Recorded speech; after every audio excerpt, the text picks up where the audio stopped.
درانو کتونکو السلام علیکم. زه محمد سلمان همدرد د حق غږ پښتو چینل خبري لنډیز کې ستاسو کوربه اوس تاسو پام را اړوم د مهمو خبرونو لنډیز ته. امریکا د استازو مجلس د ټرمپ د استهزاء لومړني کارونه پیل کړي دي.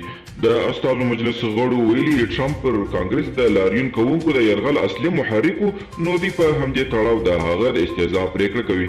پاکستان د بهرنیو چارو وزارت له لوري په خپره شوې اعلامیه کې راغلي چې کریم خلیلي به ډېر ژر پاکستان ته لاړ شي او په دغه هیواد کې به د سولې ترڅنګ د دواړو هیوادونو ترمنځ د اړیکو پر پراختیا خبرې وکړي.